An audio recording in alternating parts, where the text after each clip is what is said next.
You have not seen his face in a couple of years because he doesn't come out of hibernation.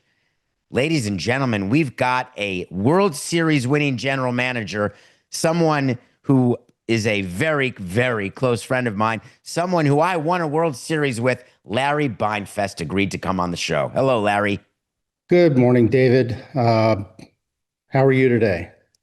I'm great. I'm very thankful that you agreed to do this. I know that not it, you were always so good with the media. I quote your lines all the time. Everybody is eligible to be traded, but some are more likely than others. You're the first person who ever did that line. Yeah, that was one of them. And I think I'd like to take credit for payroll flexibility. You and Jeffrey Lurie, our owner, tested me early on in my tenure with the Marlins when we made a trade 4 weeks into my first spring training, and we had to move some salary and bring down the payroll and came up with the phrase payroll flexibility for anything, couldn't come up with anything better. And it's kind of lived on as well. There's another thing that you started that lived on that you and I started together, and that we've had Jeff Berry on the show, who acknowledges, as does the entire union to this day, looks back at you, Larry, and me, David, the original file to go team. Yes, very popular with the union, and I'm sure it continues to be. But I'm not going to get into the nuts and bolts of arbitration, David. But yes, we were definitely at the forefront of that. I think it was a kind of a survival thing for us as well. We needed to.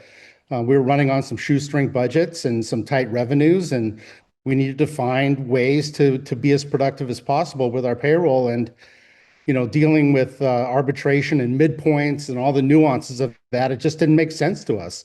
So file to go became a thing, and yes, there was some pushback. There's now, I know you keep up with this. Do you know how many teams have the file to go strategy now in Major League Baseball? Actually, I don't. I know that there were some at the time that were right on our heels, if not with us, like the Tampa Bay Rays, and I think they saw it as a necessity also. But I'm going to go with 62% of the teams filed to go. And you are off by 38%. Really, All in the 30 old days, and teams. I'm a relic to some extent, but there were some general managers at the time that, back in the 2000s that would not go to the room. They did not want to have that adversarial relationship with the player, and they just would give the money. And they just said, "We're not doing it. We're not going to take a player to the room." Whereas you and I, again, it was just business. It wasn't personal. And, we did what we had to do. And there were times where we had very good experiences in the room. And of course, our good friend Dan Ugla was one of them when he was laughing during the hearing and having a good time. So again, it can be a tough deal, arbitration, but it was just a necessary part of the business, and obviously something that the union also bargained for. Larry, earlier this week or last week, we had Mike Hampton on the show. And Mike Hampton acknowledged for the first time, at least that I had seen publicly or privately, his regret over not allowing a trade to the Marlins back at the end of '02 and forcing us to trade him to Atlanta, because he said, hey, the Marlins were good and young, but I wanted to win and the Braves were going to win. And he ended his career without a ring. And I was thinking back to that trade that we did that got us Juan Pierre, and that led to the World Series and all the different moves. When you look back on your World Series journey, so we got to Florida in '02, and folks, Larry Beinfest and I were, not just the architects of this franchise swap, but Larry was basically running the baseball operation by himself before we even had Mike Hill, before we had Dan Jennings, before we had anybody. It was Larry and Flem basically trying to figure out what to do. So when you look back on the run, what would you say was the moment? And tell me the truth, even if it's strange. What's the moment you looked out and said, "Wow, we could win a World Series"? Well, I'd like to say, I think it was May 23rd of 2003 when Brad Penny got sick in Cincinnati and we had to bring Tommy Phelps out of the bullpen and start a game. And then from then on, we played 600 baseball. I actually tell you a really quick, fun story. There were a lot of great memories in '03, David, but one of them was on June 18th of 2003.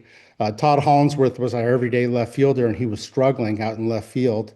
And I called down to Jim Fleming, who was running our player development, and said, talked to Jim about the idea of hitting some fly balls to Miguel Cabrera in left field. He had been playing third base.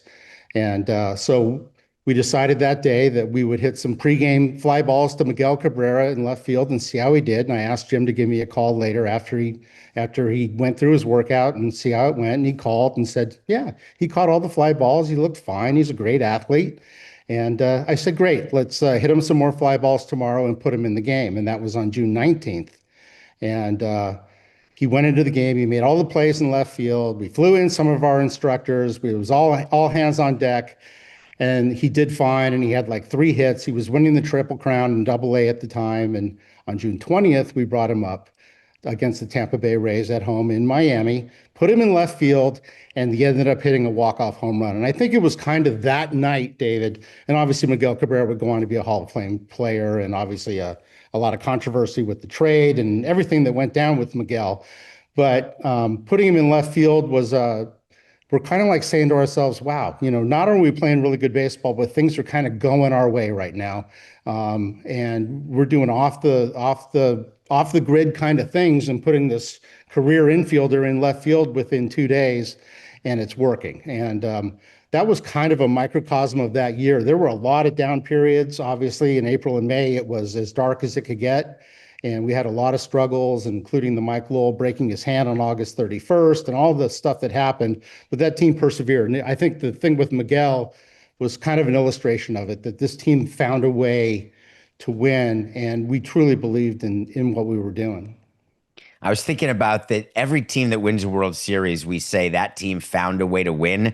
But I was thinking back to what we did in '03 and certain of the games that were played where you just, and I rewatched, I just got done with 25 hours of flying. I'm back from Japan and I saw Ichiro. Oh, before I even get to that, you started in Seattle. Your career began as a Mariner, did it not?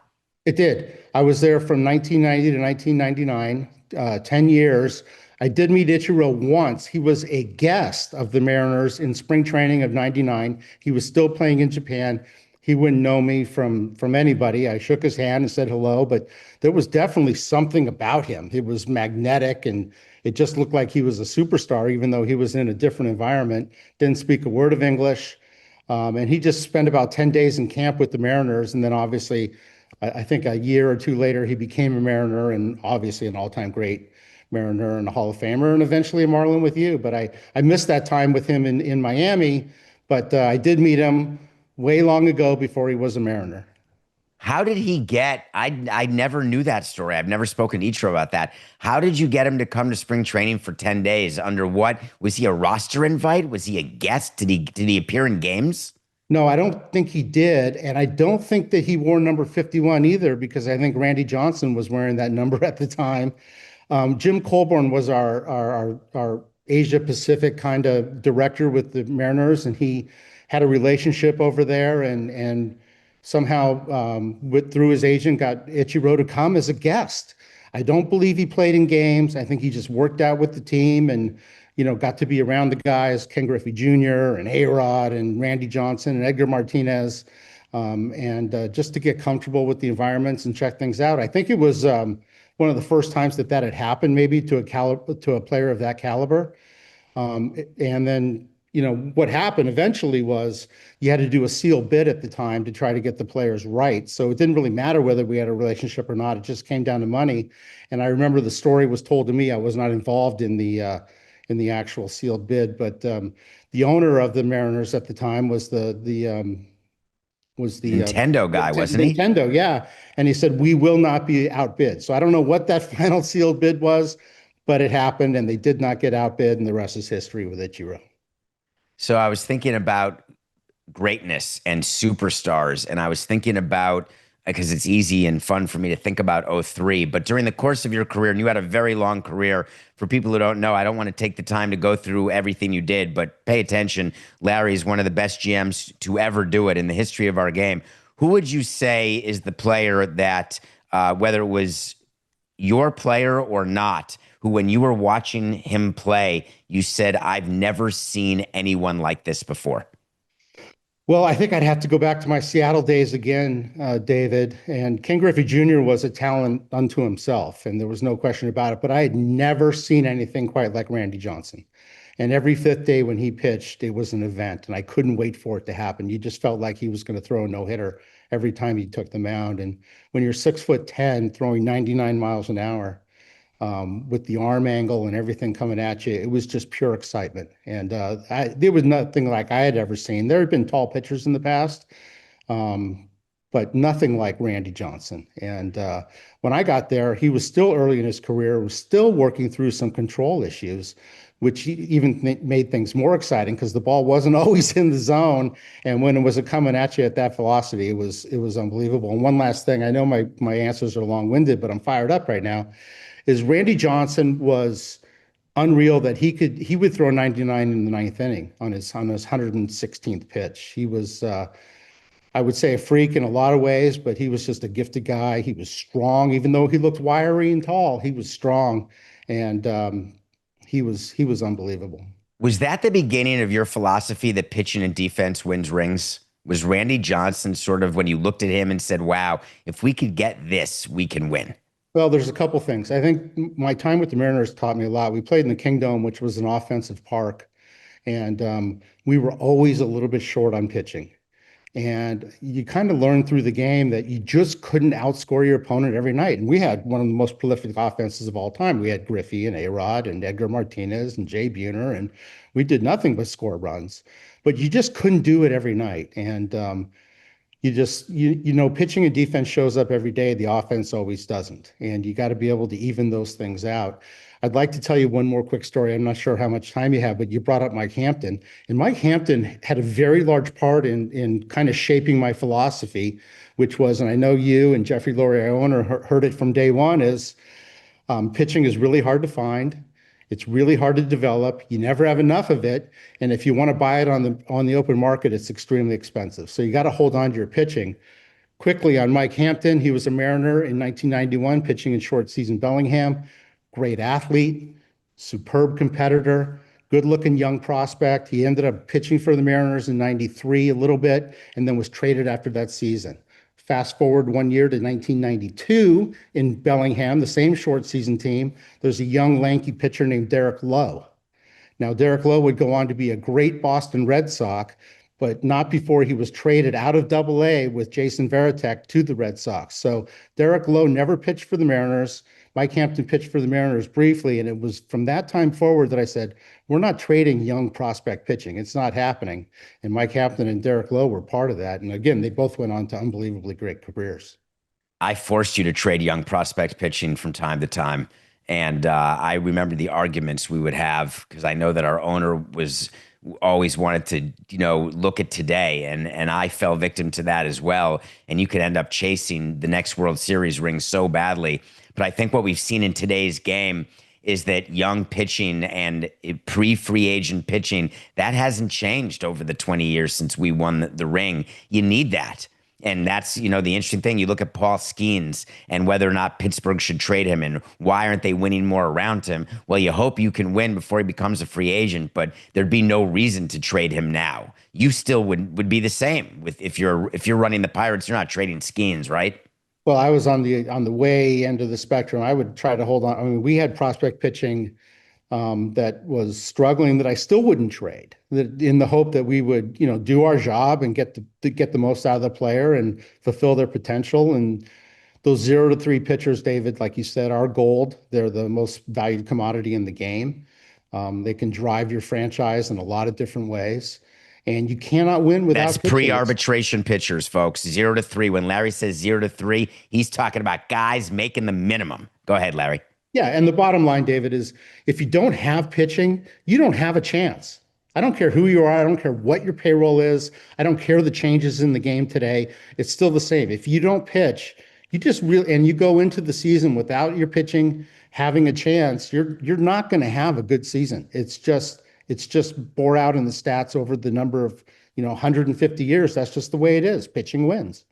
When you evaluate your teams and you did it for so many years, over so many decades, at what point during the season, because we fired a lot of managers in our time, when do you decide that your evaluation was actually wrong and that you thought your team was good and you're seeing the results and you say, well, wait a minute, we got this wrong. At what point do you say to yourself, are you willing to no longer be delusional? It's something we talk about a lot on the show. I'm curious, in the brain of such a winning and World Series winning GM, how did you do that? Well, I was tested early on. It's a really good question because in '03, I really believed in the team. We had tried something different, which was out of the box at the time with two speedsters at the top of the lineup in Pierre and Castillo. And we put Pudge Rodriguez in the middle of the lineup along with D. Lee and Mike Lowell. And it was a good looking team. And, we had young pitching and we were tested early on. And, once you fire a manager, guess who's next? And you're looking right at him on the other side of your streaming platform. So you have to believe in what you're doing, but you also have to be true to yourself. I don't think that there is a right day or a right time. Injuries can be a part of it. Who you have in your minor leagues coming could be a lot of part of that decision. Track record, if you have it with veterans on your team, like if you have Jeff Conine and he's hitting 220 and you know that he hits 276 every year, you're going to believe that that's going to happen. So there's so many variables. I think it'd be hard pressed to find a GM that would say, yes, if we're not doing well on June, 14th, we're going to pull the plug and start to get ready for the trade deadline. I think you have to look at so many things, but going back to '03, and again, another long-winded answer, we had to believe in that team in the middle of May, as bad as it was going, to fire the manager and to stay with it. And we just did. And I think it was to a man. We had, we just believed in what we were doing, and it worked out. And it doesn't always work out that way, David, but I don't think there is that magic day. Is there a player you ever traded that you didn't want to trade? You mentioned we had to trade Cabrera. Is he just the answer to that question, that you look back on that and say, I did not want to trade Cabrera? It's actually you don't ever want to trade Miguel Cabrera, but that was again business. And there was not a stadium coming in Miami at the time. He had matured, obviously, getting close to free agency, and was going to be a very expensive player and well earned. I am all in on paying players when they earn it. There's no doubt about it. And Miguel Cabrera was a great player. The answer to the question is not Miguel Cabrera, though. The answer to the question is actually threefold. The three hardest trades that I've ever made. The first one, and the only time that I ever really got emotional, was a player named Hee-Seop Choi. In 2004, we made a move to send him to LA. And Jack McKeon, obviously, Jack's been on the show, and a lot of things have been documented about Jack. But Jack had this warm relationship with Hee-Seop, who was a South Korean player and just a wonderful guy. And when we told him we were trading him to LA, he started welling up, and I started welling up. I just felt so bad for the kid.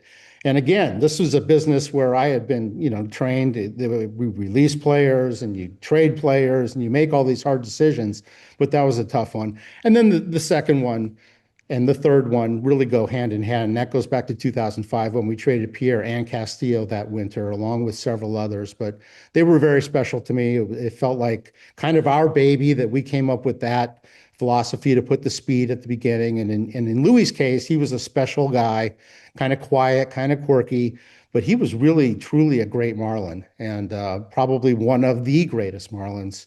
He's And in the Hall of it Fame was with the tough to trade Marlins. him. What's that? He's in the Hall of Fame with the He's in Marlins. the He Hall was of Fame put and in deservedly. the I mean, I don't inaugural think that he class. gets the credit due. He is truly one of the all-time great Marlins. And then the last part is just Juan Pierre. Again, we went to great pains to get Juan. He was such a wonderful guy. It was like Christmas morning every day with Juan Pierre. He just couldn't wait to play and open the gifts of playing a game every day. And he meant so much to the franchise as well. So it was tough to trade him. You know that we acquired, and I know you remember this, but the franchise leader to this day, the franchise leader in wins and many other categories, I believe we got in the Juan Pierre trade. Did we not get Ricky Nolasco as part of that trade? We did get Ricky Wasn't it Nolasco. Mitre, Nolasco, and Reynal Pinto? Pinto, Nolasco, and Sergio Mitre. And actually, Juan Pierre was the last player um, that was traded in that kind of reset in '05. We'll call it a reset kindly. And we kind of held him out to the winter meetings. We had made a lot of our big moves by then, and the Cubs were just very agitated and ready to go on Juan Pierre, and we were going to again focus on pitching. And Ricky Nolasco doesn't get his due either. He pitched for a long time for the Marlins, and he took them out every fifth day. Really a lot of durability, good competitor, good guy, and good stuff. And we found a way, David, after in '05 with Anibal Sanchez and Nolasco, and we already had Josh Johnson. It was a pretty good team. We weren't able to add and do some of the things that we wanted to do from '06 to '11, probably to get that team over the top, and we all take responsibility for that. Um, but we had pretty good players, and that was a lot of fun. That was a really fun team to have, especially when you've kind of moved on from a World Series core.